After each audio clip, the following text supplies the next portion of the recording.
Bem-vindo a você que nos acompanha, este programa nosso, patrocinado pela Faculdade Teológica Sul-Americana, na cidade de Londrina. Nossos agradecimentos pela sua atenção e estar sempre conosco. Nosso programa tem por título Curiosidades Bíblicas e Histórias do Cristianismo. E nós estamos neste programa fazendo uma série especial sobre a história, a formação da Bíblia, a história e formação da Bíblia. E este programa, dentro do nosso programa, é o de número 7. E especificamente neste 1 nós vamos falar sobre a história de Israel, a parte 2. Queria já deixar um desafio para você que não viu, veja a parte 1, para que você tenha então um panorama completo desse tópico, muito importante para o estudo e o entendimento das Sagradas Escrituras. Mais uma vez, estamos com o nosso professor Wander de Lara Proença, professor da Faculdade Teológica Sul-Americana e um dos fundadores da nossa faculdade. Wander, juntos mais uma vez para debatermos sobre a história de Israel, parte 2. É importante esse tema, hein? Muito importante, AC. Obrigado aí a você que nos acompanha. E tem sido muito interessante esse contato, a interatividade. O pessoal entra em contato com a gente, manda mensagem, posta lá no nosso canal no YouTube.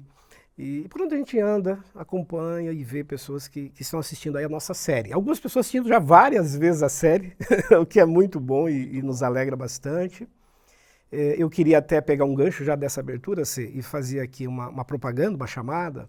Nós estamos oferecendo agora um curso de pós-graduação sobre história do pensamento cristão, para aqueles e aquelas que justamente gostam de trabalhar a história, querem saber mais sobre esse cenário que envolve o mundo bíblico, mas também a história da igreja, a história do cristianismo.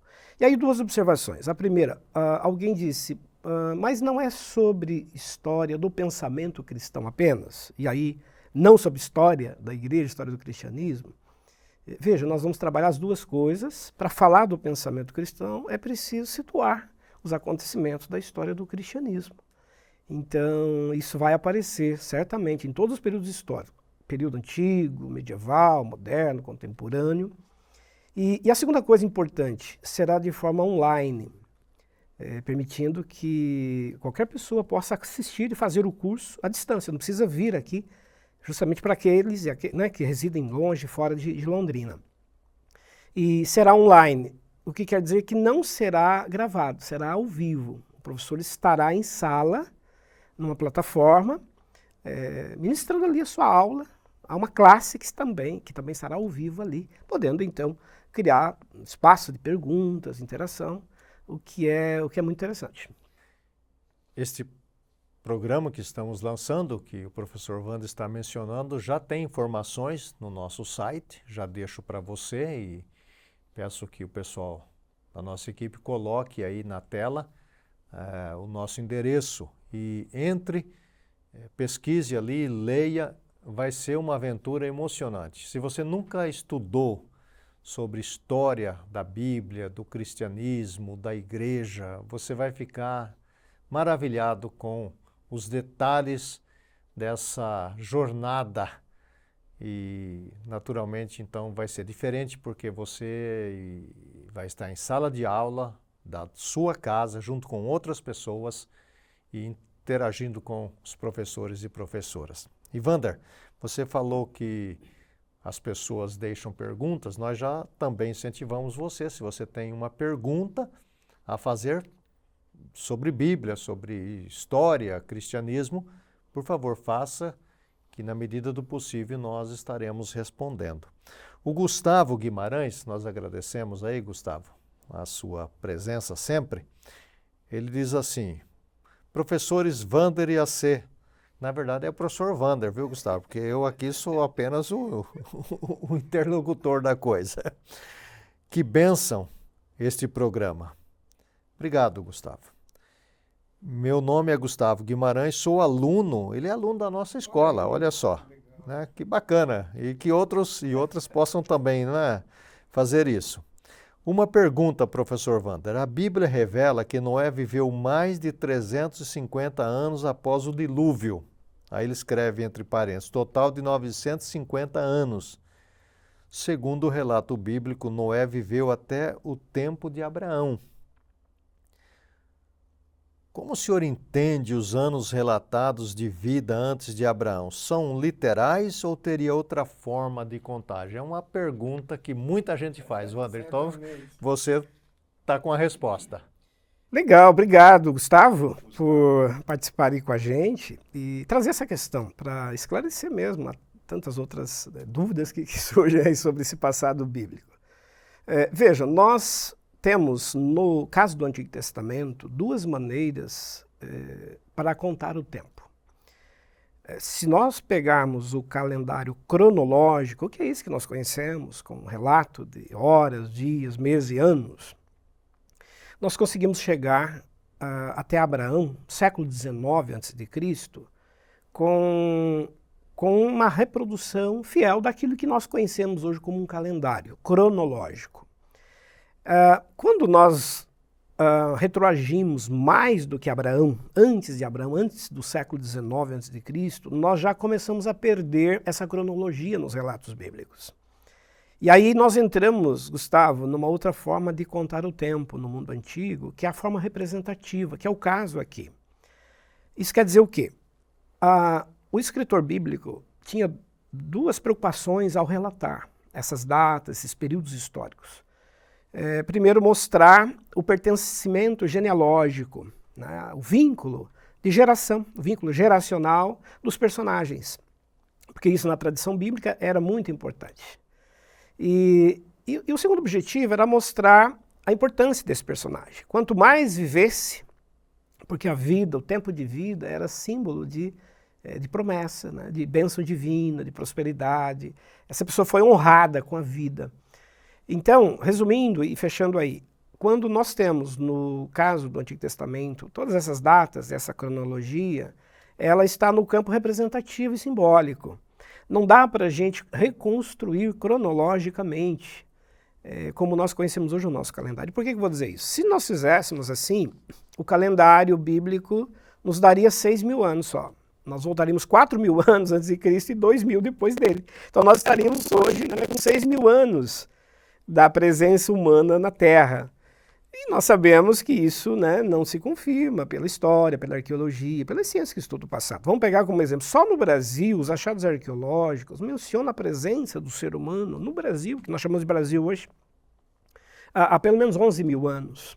Se a gente vai para a América como um todo, mais de 20.000 anos da presença do ser humano ocupando já esse lugar aqui com levas migratórias provenientes da Ásia e outros lugares da Europa. Então, com isso a gente teria um grande problema, não é? Como é que a Bíblia fala de 6.000 anos e nós já estamos com pessoas vivendo aqui na América, por exemplo, não sendo autóctones, vieram para cá, não eram daqui, há mais de 20.000 anos. Então, resumindo, Gustavo, são essas duas formas. A cronológica, a literal, que nós conhecemos e conseguimos voltar até Abraão. De Abraão para trás, toda a reconstrução ela é representativa e simbólica. Obrigado, Wander. Nós temos mais uma pergunta que eu queria que você pudesse esclarecer. A Marta Fenato, ela fala assim: e os filhos de Quétura deram origem a que povos? Isso, legal. E a gente está tendo, inclusive, séries bíblicas agora sendo mostradas na televisão e tudo mais. Isso suscita uma série de perguntas também. Veja, nós falamos nos programas anteriores, inclusive no programa anterior, sobre Agar, aquela mulher que gerou um filho para Abraão, Ismael, e Sara, que passou a ser considerada a esposa legítima, mãe de Isaac. Mas aí entra de fato, e obrigado, Marta, por trazer essa questão, entra de fato uma outra personagem, que é a Quétura, que teria, segundo a narrativa lá do livro bíblico, se casado com Abraão, depois da morte de Sara, e gerado 6 filhos para ele.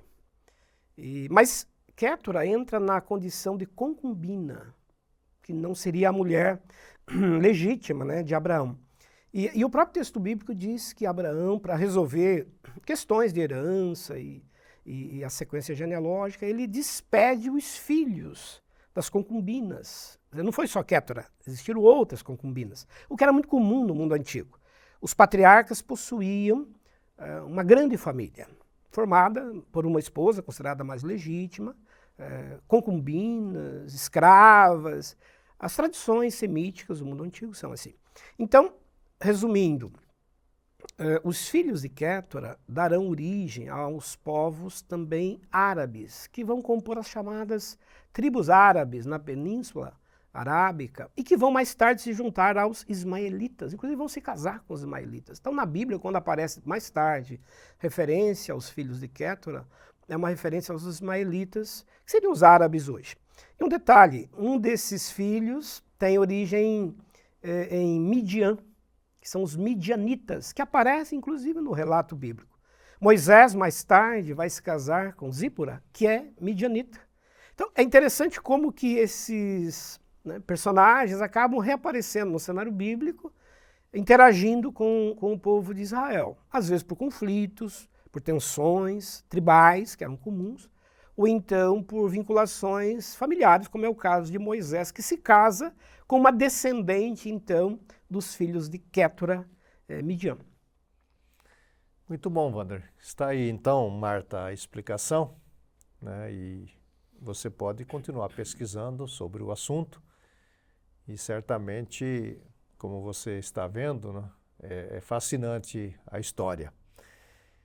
Wander, nós estamos então dentro desse tema, dessa temática, história de Israel. Já vimos uma parte, né, a parte 1, estamos agora na parte 2. E na história de Israel, né, você mencionou os povos, tem um povo aí que aparece com certa frequência e tem uma certa importância no relato bíblico. Eu estou falando dos samaritanos. Então, gostaria que você iniciasse dizendo quem são os samaritanos e qual é a origem desse povo. Eu queria que você desse, então, uma pincelada nesse detalhe desse povo que é importante na Bíblia. Ok, bem importante. Vamos recordar um pouquinho o programa anterior para a gente construir esse link. Nós vimos no programa anterior que após a morte de Salomão, que foi aquele rei importante, que construiu o templo de Jerusalém, tornou a cidade de Jerusalém uma cidade importante em termos administrativos, enfim. E após a morte dele, vão surgir dois reinos, por conta das tensões. Então, o reino do sul, formado por Judá e Benjamim, que será governado por Roboão, que é o filho considerado legítimo de Salomão, e as 10 tribos que vão formar o reino do norte, lideradas por Jeroboão. Até eu aproveito para fazer um gancho aqui, alguém até no programa anterior fez uma pergunta, uma observação lá nos comentários, mas Jeroboão, porque eu acho que eu acabei mencionando que Jeroboão era irmão de Roboão, e alguém observou lá, mas como assim? Eu não entendi. É que a gente não teve tempo de desenvolver essa questão no programa anterior, então já aproveito agora esse gancho assim, para comentar isso. Então vamos entender, quem que foi Jeroboão? Jeroboão não era filho legítimo de Salomão. Ele inclusive os nomes dos pais dele aparecem lá no relato bíblico, ele é criado na corte de Salomão, cresce, tem um cargo administrativo, ele lidera uma das faces lá do exército que Salomão também criou. E aí a gente entra numa coisa que acho que é bem importante esclarecer. Na tradição antiga, as monarquias tinham pelo menos 3 maneiras de compor a sua família. Tem os filhos chamados legítimos, desses monarcas, nos casamentos que tem e tudo mais. E tem também os filhos políticos, dos casamentos políticos que eles fazem com outras monarquias, com outros reinos, para justamente fortalecerem os vínculos políticos. É o caso de Salomão. A Bíblia chega a dizer que Salomão teve 700 mulheres, 300 concubinas, eram casamentos políticos. Salomão não conheceu, nem chegou a conhecer todas essas mulheres, eram casamentos políticos. Ele nem ia lá na cerimônia, não ia lá na igreja. Não tinha. Então ele teve mulheres que ele nem conheceu, que eram esposas dele. E essas mulheres, muitas delas já tinham filhos, já vinham de outros relacionamentos também políticos. E aí, claro, o monarca, ao contrair esse casamento político, ele também adota esses filhos dessas outras mulheres. Então, A gente lê lá na história de Salomão que ele teve só o Roboão de filho, mas não é verdade, ele teve muitos outros filhos desses casamentos políticos. E a terceira forma de ter um filho, né, que o monarca, enfim, acabava utilizando para ter mais filhos, era a adoção. Então, normalmente os cortesãos, os que trabalhavam na corte, que tinham cargos mais internos, administrativos, eram considerados filhos do rei, que é o caso do Jeroboão. Então, mesmo Jeroboão não sendo um filho legítimo de Salomão, ele está dentro dessa grande família da monarquia, tanto é que um dos profetas, Aías, chega a dizer para ele, olha, Salomão cometeu muitos erros, idolatria, Deus vai julgá-lo, Deus vai puni-lo e você vai ser o sucessor dele, porque você é o escolhido, é como se ele fosse um filho adotivo, escolhido para suceder Salomão no trono. Quando Salomão fica sabendo disso, ele expulsa Jeroboão. Jeroboão tem que fugir, né, de Jerusalém e se esconde no Egito e fica refugiado lá. Quando Salomão morre, então as tribos que não queriam Roboão como sucessor pedem para Jeroboão voltar. E ele volta do Egito e assume o reino do norte. Então, acho que só esclarecendo, aproveitando aí, peguei esse gancho para esclarecer essas questões das tribos, das sucessões e das formas de governo. É aí que surge a história dos samaritanos. Por quê? Porque o reino do norte, formado por 10 tribos, acabará sendo invadido pelos assírios no ano 722 a.C. Essa invasão assíria vai ocasionar a primeira queda do reino, né, do norte. E o que os assírios fizeram? Introduziram povos estrangeiros nos territórios das tribos do norte. E aí os judeus se casam com esses povos estrangeiros, outras formas de culto, né, costumes, culturas, são também introduzidos ali. Resumindo, vai se formar no Reino do Norte o que mais tarde vai ficar conhecido como povo samaritano, que é o povo miscigenado, é o povo misturado. Judeus que se casaram e que constituíram novas etnias por vinculações a esses povos estrangeiros. Resultado, os judeus do sul, que continuaram com o seu reino até o exílio babilônico, não vão aceitar mais esses judeus do norte como legítimos judeus. Por quê? Porque eles são mitigados, agora estão miscigenados, não são mais, entre aspas, puro sangue, né, de Abraão. E com isso vai se criar uma grande rivalidade entre o norte e o sul, entre os samaritanos, porque habitava a região de Samaria, que é uma região geográfica, existe até hoje a cidade de Samaria, e esse povo, não podendo mais comparecer ao templo de Jerusalém, vai criar outros altares, inclusive um outro lugar de culto, o Monte Gerizim, que é o monte onde a mulher samaritana, lá na narrativa do Novo Testamento, inclusive cita para Jesus, né, que eles costumavam cultuar ali. Dan e Betel são outros lugares onde eles prestam seu culto. Ou seja, os samaritanos, que formam um povo historicamente muito duradouro, até os dias de Jesus, como nós acabamos de citar, existem até hoje os samaritanos que ocupam uma região ainda lá naquele território, são, portanto, judeus que não carregam mais a linhagem sanguínea pura, por conta dessas invasões estrangeiras. Isso certamente os judeus que se consideravam puros não iriam tolerar. Agora, essa tática da Síria de trazer povos era interessante, Wander, era para enfraquecer, né, os que ficaram, né? Isso. E para não ter levante, não ter revolta, né? E eles faziam isso não só em Israel, né? Com todos os povos conquistados, né? Porque eles iam movendo esses povos, né? Correto. São impérios expansionistas, né? No caso aí, a Assíria, que vem da região da Mesopotâmia, se constitui um grande império naquele momento, tem exatamente essa política de tirar grupos daqui, levar para lá, e introduzir povos estrangeiros naquele território justamente para fragilizar as possíveis revoltas e, consequentemente, causar, né, mudanças culturais, introduzir outras práticas ali. O que aconteceu com Israel, né? Introduziu um povo diferente e isso causou uma ruptura, né, entre... Né, Perfeito, perfeito. Os próprios judeus ficaram divididos a partir dali por conta desses modos, né, diferentes, novos, introduzidos ali, de costumes, cultura, culto, inclusive, especialmente o culto, né? A questão religiosa pesa muito nesse momento. Você mencionou, Wander, e você que conhece a Bíblia, conhece a palavra de Deus, já leu a história de Jesus com a mulher samaritana e ela pergunta justamente sobre essa questão da adoração, do templo. Isso me remete a uma pergunta, Wander.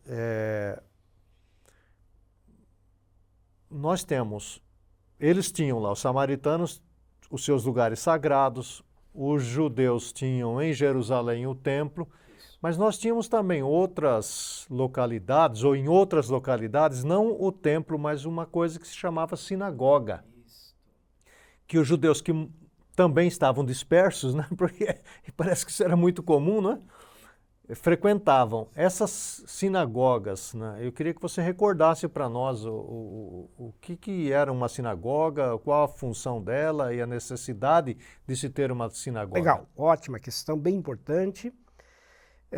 Vejamos, quando o Reino do Sul acaba sendo invadido pelos babilônicos, né, o chamado exílio babilônico, e aí nós estamos no século VI a.C., então ocasionando aí a queda dos dois reinos. Já havia acontecido a queda do Reino do Norte, que nós acabamos de mencionar, mas o Reino do Sul durou mais e acabou caindo no século VI. Então os judeus foram deportados, foram levados para a Babilônia, lá pelo rei Nabucodonosor, enfim, um dos personagens importantes aí.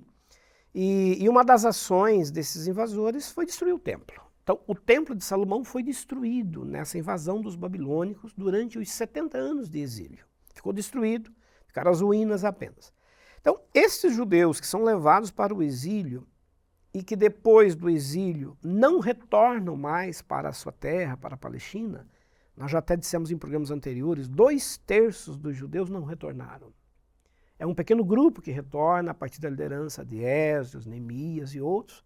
Então a grande maioria vai ficar dispersa. É a chamada diáspora, dispersão de judeus pelo mundo antigo. E o que os judeus fizeram? Não podendo mais ir ao templo, não tendo mais o templo, constrói a sinagoga. A sinagoga é um espaço, é uma palavra que significa casa do livro, casa da lei, casa do ensino da lei. É um espaço onde os judeus fazem basicamente 3 coisas. Leem as escrituras, vivenciam ali os ensinamentos sagrados, mantendo a sua identidade e a sua cultura. Segunda coisa, a sinagoga é também uma escola.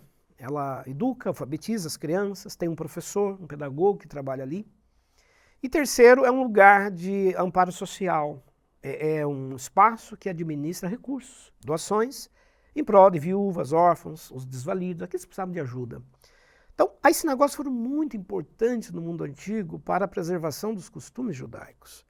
E em toda cidade do mundo antigo, onde existiam algumas famílias judaicas, ali estava uma sinagoga. Ali era formada uma sinagoga. Eles se cotizavam, isso, né, como a gente fala hoje, e aí eles mesmos que construíam, não dependiam de verbas de outros lugares. Não, é uma construção local. Fala-se que 3 famílias de judeus já seriam suficientes para iniciar uma sinagoga. Reunir o grupo ali é um local de vivência da identidade, de partilha, de encontro, de confraternização, um lugar social. Então, cerimônias, festividades, o calendário sagrado, tudo que os judeus foram construindo. Não, a única coisa que os judeus não fazem, é interessante observar isso. Os judeus não fazem sacrifício nas sinagogas, até hoje, né? Nós temos sinagogas espalhadas pelo mundo inteiro, reunindo, agregando judeus. Mas os judeus não praticam sacrifício em sinagogas, porque entendem que o sacrifício é apenas no templo. É o templo de Jerusalém, o local do sacrifício, é o altar onde se sacrifica. E os judeus substituíram, não podendo mais fazer o sacrifício, substituíram esse rito, esse ato, pelo que eles chamam de atos de misericórdia. O que você iria gastar num sacrifício de um animal, para oferenda, você doa esse valor para ajudar os desvalidos, doentes, órfãos, viúvas. Então, daí aquela expressão bíblica lá, porque eu quero misericórdia e não sacrifícios. Misericórdia eu quero e não sacrifício. Significa atos de misericórdia. Os judeus, a partir dali, não buscam mais o sacrifício e transformam o que seria sacrifício em atos de misericórdia. Muito interessante essa última explicação do professor Wander, né? Bastante interessante. Agora, Wander, você menciona esse primeiro exílio no ano 722 pelos assírios. Isso. E os judeus no sul continuam vivendo suas vidas lá e parece que eles não deram muita importância, né, ao que aconteceu no norte, né? E finalmente eles também são levados. Sim, em 586 há uma invasão, agora dos babilônicos. Nós estamos aí dois séculos quase de distanciamento. E esse exílio dura mais tempo, ele começa em 586 e vai terminar, né, em 516. Então é século VI a.C. São 70 anos de exílio, um cativeiro muito demorado, que afetou bastante a vida do povo judeu. Por quê? Porque ficaram os judeus ainda vivendo no território da Palestina, mas uma grande parte foi levada para o exílio babilônico. E lá tiveram que trabalhar, né, subordinados, submeter uma série de regras e novas formas de vida. E esse exílio também vai implicar, como a gente falou depois, na dispersão dos judeus, porque eles não retornam mais para sua terra em grande número, né? E eles vão ficar dispersos durante todo esse período. Os que retornam são esses que foram para a Babilônia. Eles retornam, exatamente, especialmente os que estavam lá. Os do sul, né? Exatamente. Que vão retornar para reconstruir depois. E aí Esdras e Neemias voltam, liderando a reconstrução do muro, da cidade, vão reiniciar a construção do templo, né? Porque o templo estava em ruínas. É importante para quem está nos vendo observar esse detalhe, porque lá na Bíblia você vai ler sobre Esdras e Neemias, né, antes da ocorrência do cativeiro. Aí você fica se perguntando, né, mas o que é que está acontecendo aqui, né? Por isso que é importante estudar história e acompanhar o nosso programa, porque o relato do exílio vai ser posterior, vai ser lá nos livros, né, dos profetas, né? Os livros não estão nessa ordem necessariamente cronológica dos acontecimentos. Exatamente. Então, ao ler Esdras e Neemias, você se pergunta, mas estão voltando da onde, né? Estão voltando da Babilônia, não da Síria. A Síria foi o primeiro exílio e a Babilônia o segundo. Agora, além da invasão assíria e da invasão da Babilônia, tivemos outras invasões a Israel, outras dominações? Importante essa questão, porque terminado o exílio babilônico, o judeu celebra essa volta, né? Porque aí já tem outros povos também dominando territórios que eram da Babilônia, como os persas.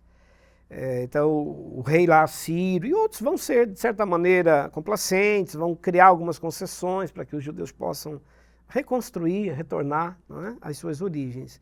E aí então retornam para o seu território, vão reiniciar, como eu disse, a reconstrução da cidade, dos muros, do templo. Aparentemente tudo iria bem, a partir dali os judeus iriam recompor, inclusive politicamente, a sua história. Mas não foi assim. Não demorou muito e no século IV a.C. vem uma nova invasão, que é a invasão grega, liderada por Alexandre o Grande, que estava formando um grande império naquele momento, expandindo e conquistando todo o mundo antigo. E chegou ao território da Palestina e se impôs também sobre os judeus. Nós até comentamos em programas anteriores. Ao dominar os judeus, os gregos disseminaram a cultura e a língua grega entre os judeus ali. Então, Alexandre teve um reinado breve, porque ele morre prematuramente, com 30 e poucos anos, mas a morte de Alexandre deixou o grande, né, império dele dividido entre os seus generais. Então os judeus escapam dos gregos com a morte de Alexandre, mas caem nas mãos de outros generais gregos, macedônios, que estavam governando o legado de Alexandre, inclusive reis egípcios. É aí que nós vamos começar a avançar para aquilo que a gente também comentou anteriormente, quando lá no Egito, na cidade de Alexandria, Ptolomeu, um dos imperadores, que naquele momento tinha ascendência, ascensão sobre o território de Israel, vai pedir para os judeus prepararem a Septuaginta, aquela cópia dos livros sagrados dos judeus para serem levados lá na biblioteca de Alexandria. Então, resumindo, os judeus vão ficar também sob dominação egípcia. Depois de um tempo ainda, vem uma outra denominação, aliás, uma outra dominação, que é dos sírios, com S. A Síria vai formar um grande império, né, e liderado esse império nesse momento por Antíoco Epifânio, no início do século II a.C., haverá uma grande invasão dos sírios ao território da Palestina. E aí acontece uma coisa assim, extremamente impactante na história dos judeus, porque esse comandante, Antíoco Epifânio, ele introduz 3 coisas muito agravantes, muito aviltantes aos judeus. Ele vai, primeiro, transformar o templo de Jerusalém num templo dedicado a outros deuses. Comete a chamada profanação, né? Introduz outros deuses, outras divindades no altar de Jerusalém. Segunda coisa, ele proíbe a circuncisão, que os judeus não mais praticassem a circuncisão. Isso era uma coisa sagrada para o judeu, né? A circuncisão é um rito de aliança, já falamos até sobre isso aqui. E terceiro, vai obrigar os judeus a trabalharem no sábado. Então, trabalhar no sábado para o judeu é uma afronta. Resultado, isso vai gerar uma revolta judaica, que é a revolta dos Macabeus. Já que você citou os Macabeus, Wander, eu gostaria de trabalhar um pouco essa questão, porque nós não lemos, né, na Bíblia, porque não tem na nossa Bíblia protestante sobre os Macabeus, mas a gente escuta com frequência. Lógico, né, porque essas invasões todas, nem todo mundo recebe isso de bom grado. A turma vai ficar chateada, vai ficar brava, nervosa, e os grupos começam a se reunir para combater essas invasões. E essa revolta dos Macabeus é isso, né? É um ajuntamento para resistir a essa invasão. Então fale um pouco sobre quem são os Macabeus, quando se dá isso, porque alguém vai lá pegar a Bíblia agora e fala assim, procure numa chave bíblica lá, né? Macabeus, aí não vai achar, né? E aí vai falar, mas será que o professor Wander está certo, né? De onde vem isso, Wander? Explica para nós. Então vamos recordar que nós temos, na chamada Bíblia Católica, os 7 livros que não temos na Bíblia Protestante, né? Chamados deuterocanônicos ou apócrifos, enfim. Já falamos, tivemos um programa sobre isso. Se você não pôde assistir ainda, fica aí o convite. Veja lá os programas anteriores sobre a formação dos livros da Bíblia. Esses livros não canônicos na Bíblia protestante relatam momentos desse período histórico também, que é o caso dos Macabeus, Macabeus 1 e 2. E tem até um outro Macabeu, um terceiro Macabeu, que não está nem no cânon católico, nesse sentido. O que aconteceu aí? Os Macabeus eram judeus. Existia uma família liderada por Judas Macabeu, um sobrenome, de uma região, né? Está ligado a uma região onde ele vivia e habitava, que era um comandante de tropas. Ele começa a mobilizar os judeus, treiná-los para um grande combate, um grande confronto. Mobiliza os judeus para fazer uma expulsão dos sírios do seu território. Porque, acabamos de dizer, os sírios estavam afrontando os judeus em 3 coisas muito sagradas para eles. Então acontece uma grande revolta, que inicia-se no ano 167 a.C. e dura 3 anos. Termina no ano 164 a.C. E aí ocorre o quê? A vitória dos judeus sobre os sírios. Os sírios são expulsos. E os judeus recuperam, finalmente, sua autonomia política, autonomia religiosa, e podem, a partir daí, se recompor. Esse período que nós estamos citando aí, é o chamado período intertestamentário, que quando a gente vai estudar a história de Israel, a história do mundo bíblico, é muito comum a gente encontrar lá período interbíblico, intertestamentário. É um período, normalmente, aí de 4 séculos antes de Cristo. Então, nós estamos falando de um período pós-exílio, em que os judeus estão espalhados em muitos lugares do mundo antigo, mas dentro do território da Palestina, território de Israel, estão acontecendo muitas coisas, políticas, religiosas, tudo isso que a gente está falando aqui. São 400 anos, né? Muito tempo. Muito tempo. E então nós sabemos poucas vezes sobre esse período por conta dessa ausência de literaturas, chamado intertestamentário, porque exatamente fica entre os 2 testamentos, né? Os últimos relatos canônicos e os primeiros do Novo Testamento. Mas, do ponto de vista histórico, é muito importante estudar isso. E no curso de teologia, né, na faculdade e outros cursos de teologia, enfim, nós estudamos esses períodos, conhecemos essa literatura, investigamos esses acontecimentos para nós entendermos como que foi, porque não tem como fazer um salto, né? 400 antes de Cristo, depois 400 depois de Cristo. O que aconteceu nesse período? Então, essa revolta dos Macabeus será bem importante. Por quê? Porque ela vai devolver aos judeus a autonomia política, uma restauração de uma monarquia, de novo, de um governo autônomo, a restauração do culto, com a nomeação daqueles que serão conhecidos depois como saduceus, para cuidar dos ritos, né, do templo, dos outros grupos que vão nascer, como os fariseus, que vão cuidar da lei.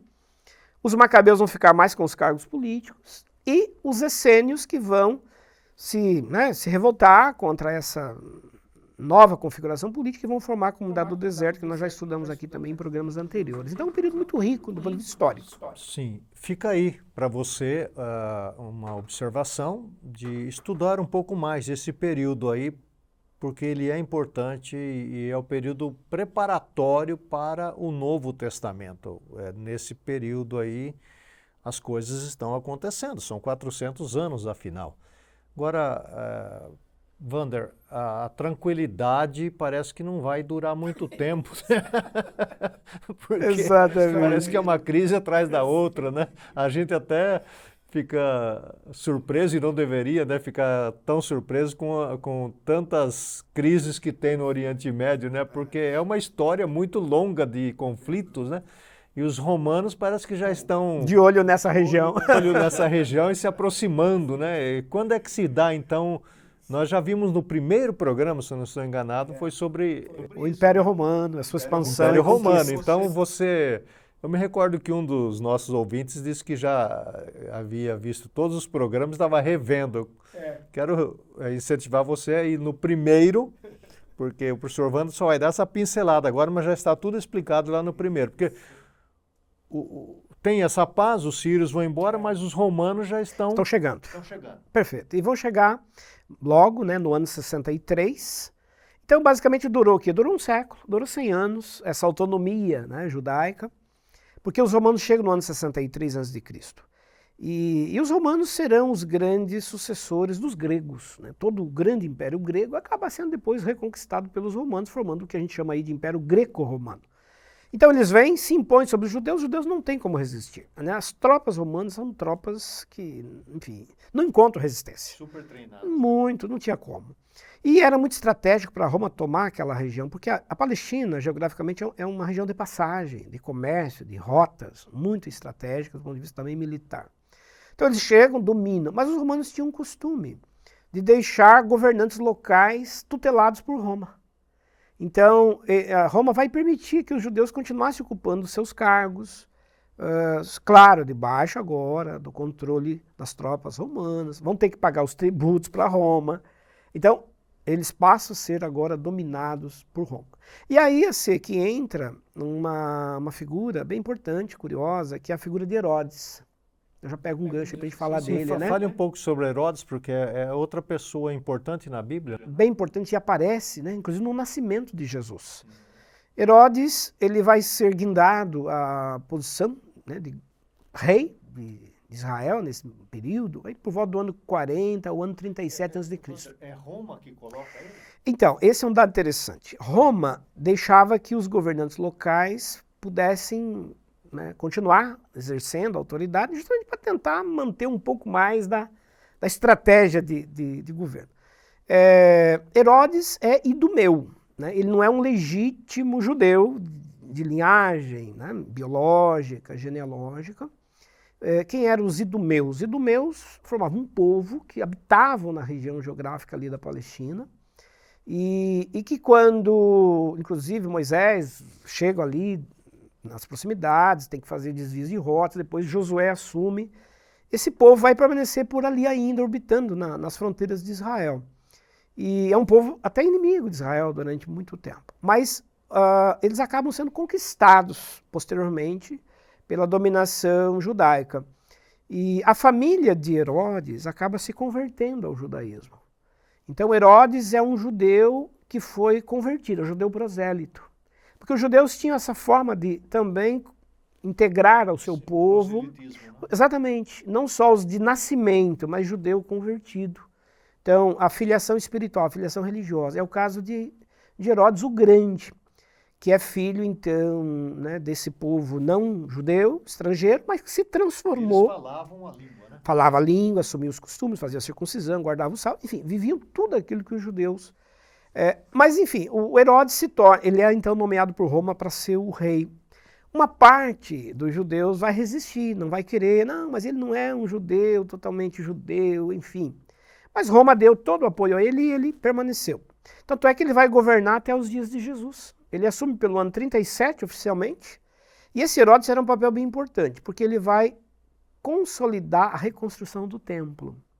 O templo que Jesus vai conhecer, o templo que foi destruído depois, inclusive pelos próprios romanos, no ano 70, é o templo que Herodes construiu. Porque Esdras e Neemias, eles iniciaram a reconstrução, fizeram lá, deixaram o templo, digamos, funcionando. Eu queria que você explicasse melhor. Isso. O Esdras e o Neemias, eles voltam da Babilônia para reconstruir o templo. Perfeito, Jerusalém. Fizeram uma parte? Fizeram. Um templo que conseguia, digamos, abrigar o culto, as cerimônias, os ritos. Não estava totalmente Não construído. estava totalmente acabado. É o Herodes que vai fazer isso? Herodes que vai fazer isso. Ah. O templo de Esdras e Neemias é um templo que, claro, foi celebrado, porque era uma restauração do culto. Mas ele era muito modesto, né, muito fazer, modesto, sem toda a estrutura, certo, sem a grandeza que Salomão, inclusive, havia dado ao primeiro templo. E aí Herodes é que vai fazer isso. Herodes vai ampliar, inclusive, as dimensões do templo, ele vai ornamentar esse templo enfim, com toda... Então ele ganhou alguns pontos com os judeus aí, demais. Né? Estratégia política, né? Sem dúvida. Havia um certo questionamento. Ele disse, não, eu vou construir para vocês um templo de novo. E construiu. Inclusive negociando com Roma. Parcerias, recursos, tributação. E esse Herodes fez muitas coisas assim monumentais do ponto de vista da construção. Ele construiu lá a Fortaleza de Massada, que fica lá numa montanha, que é um grande palácio no deserto para abrigar, teoricamente, judeus em situações de ameaça.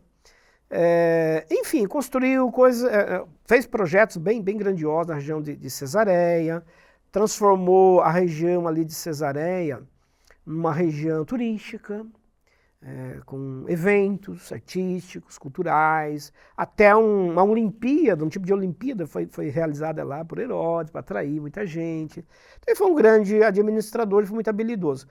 E Jesus nasce nesse governo de Herodes. Quando Jesus nasce, o relato do Evangelho diz que Herodes, o grande, é que governava. E é ele, inclusive, que vai mandar matar depois os meninos recém-nascidos, justamente preocupado com a possível sucessão, né, que viria a partir dali.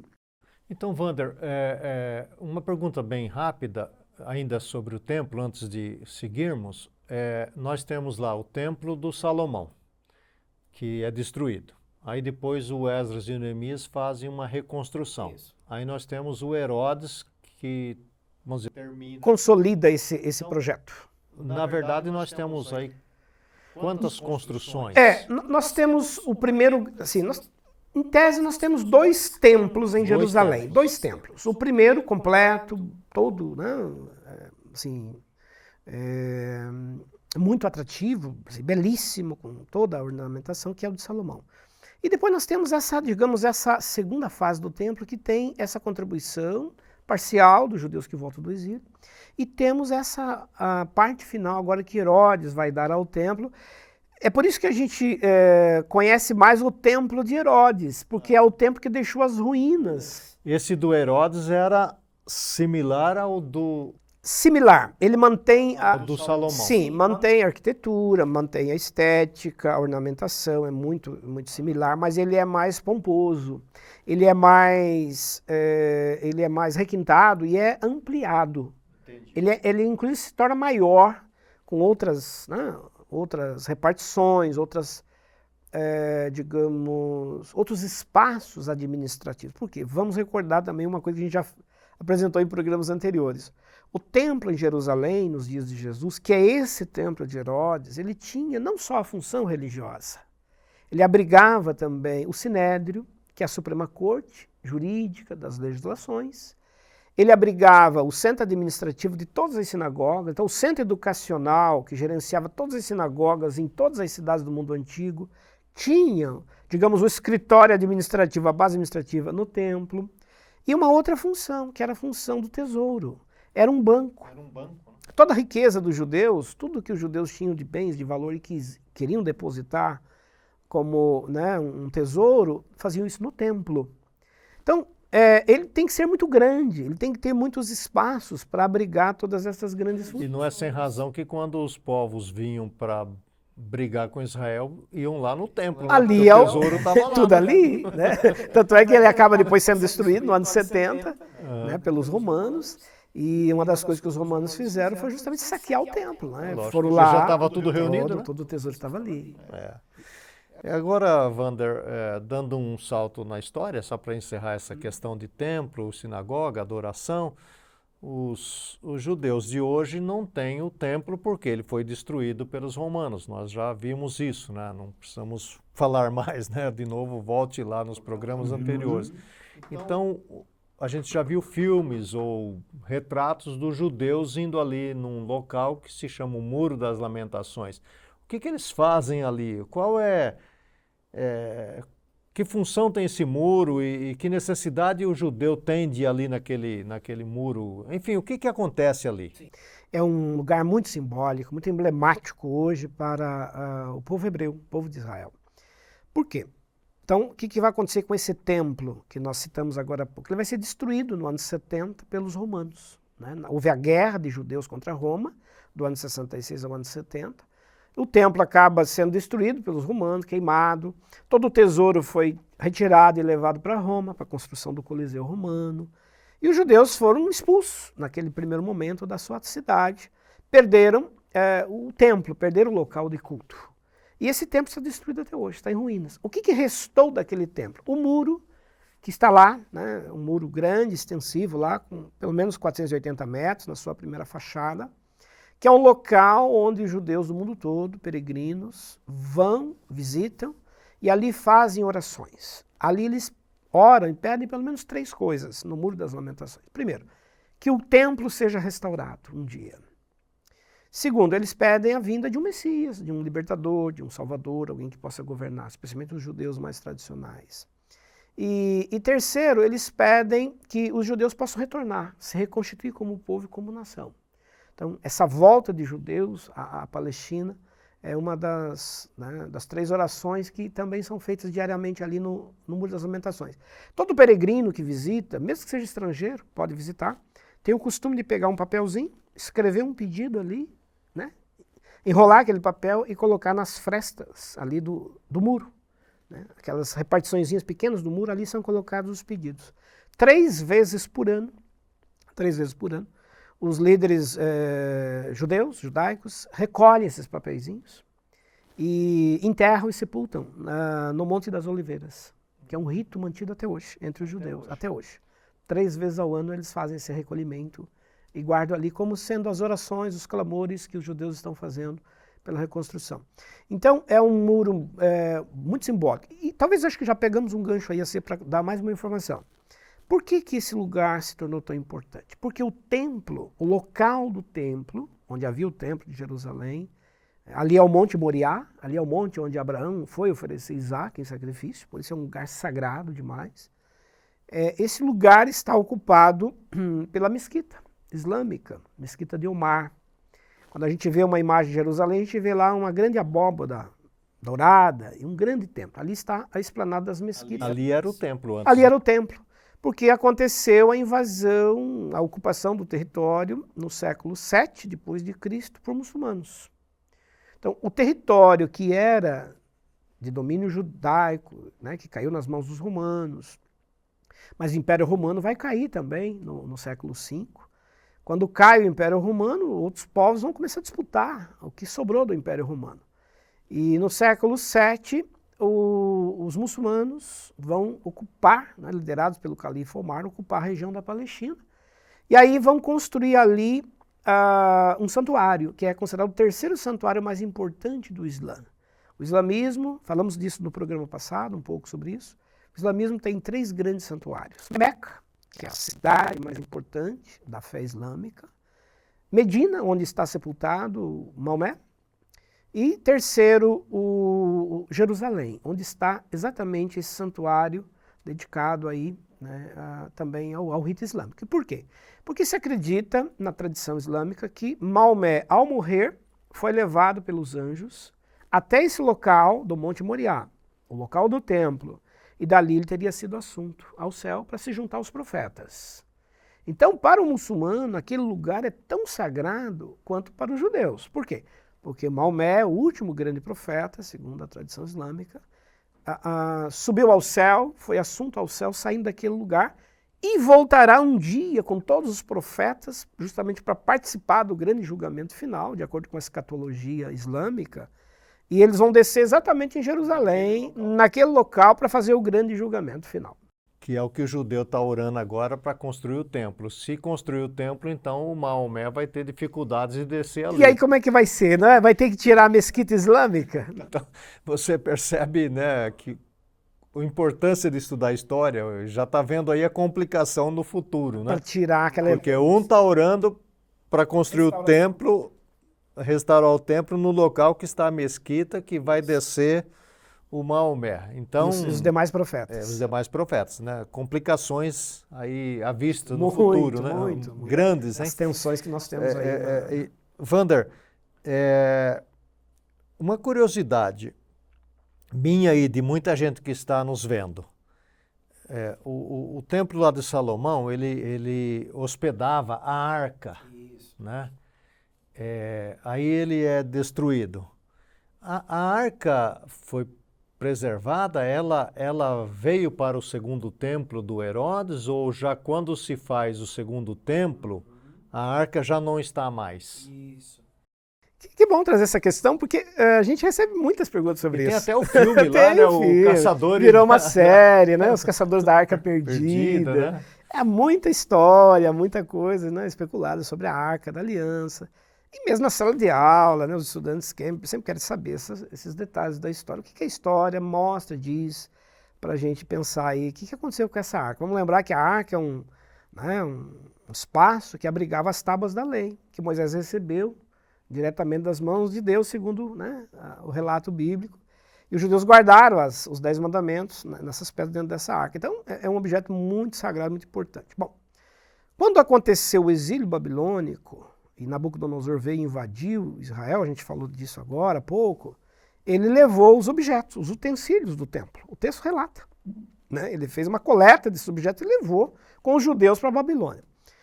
Mas o que se sabe em termos de evidências históricas, indícios e tudo mais? Existem algumas tradições que dizem que antes de Nabucodonosor retirar os objetos do templo, os judeus, de forma precavida, teriam escondido, tirado essa arca do templo e a escondido. Existe um relato no livro de Macabeus, no segundo livro de Macabeus, que a gente citou agora, que não é canônico, né, na tradição protestante, que diz que a arca foi retirada por Jeremias e escondida no monte, o Monte Nebo, que foi o monte onde Moisés também subiu lá para ter as experiências, né, da revelação da lei e tudo mais. E nunca mais foi vista essa arca, nunca mais foi encontrada. Então, o livro de Macabeus menciona que os judeus teriam, de forma antecipada, feito a retirada ali da arca e a escondido ali nessa montanha.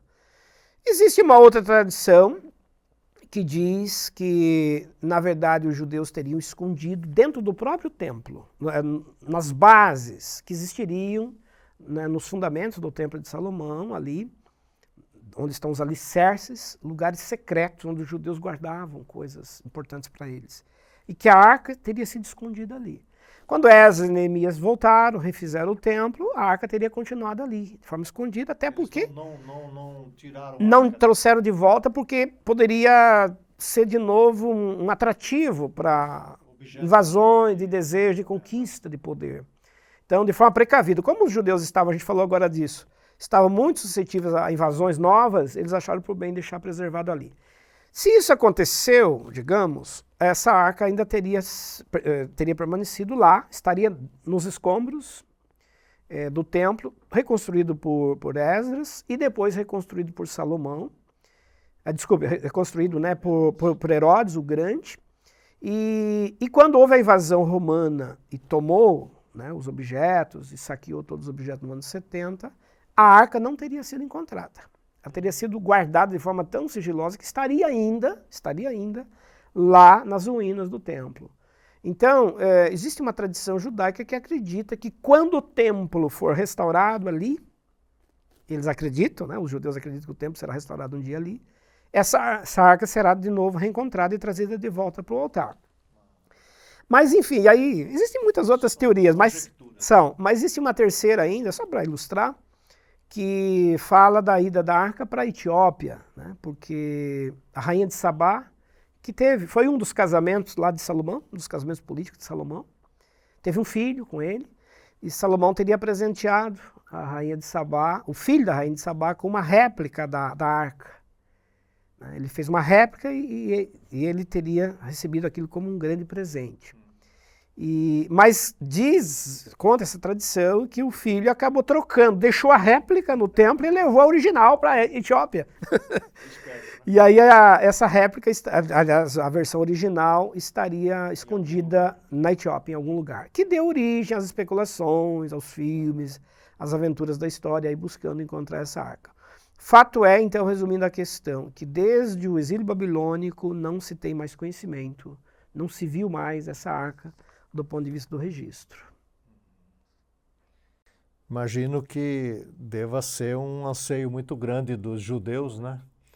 Um símbolo importante. Wander, nós estamos mais uma vez chegando lá nos finalmente do nosso programa. Passa muito rápido, né? Ouvir o professor Wander e eu sempre vejo ali os comentários, mas já está acabando, tal. É que a gente quer deixar, né? Aí os outros programas, né? Para você também acompanhar com a gente. Então vou fazer algumas perguntas, Wander, mais pontuais. Sim.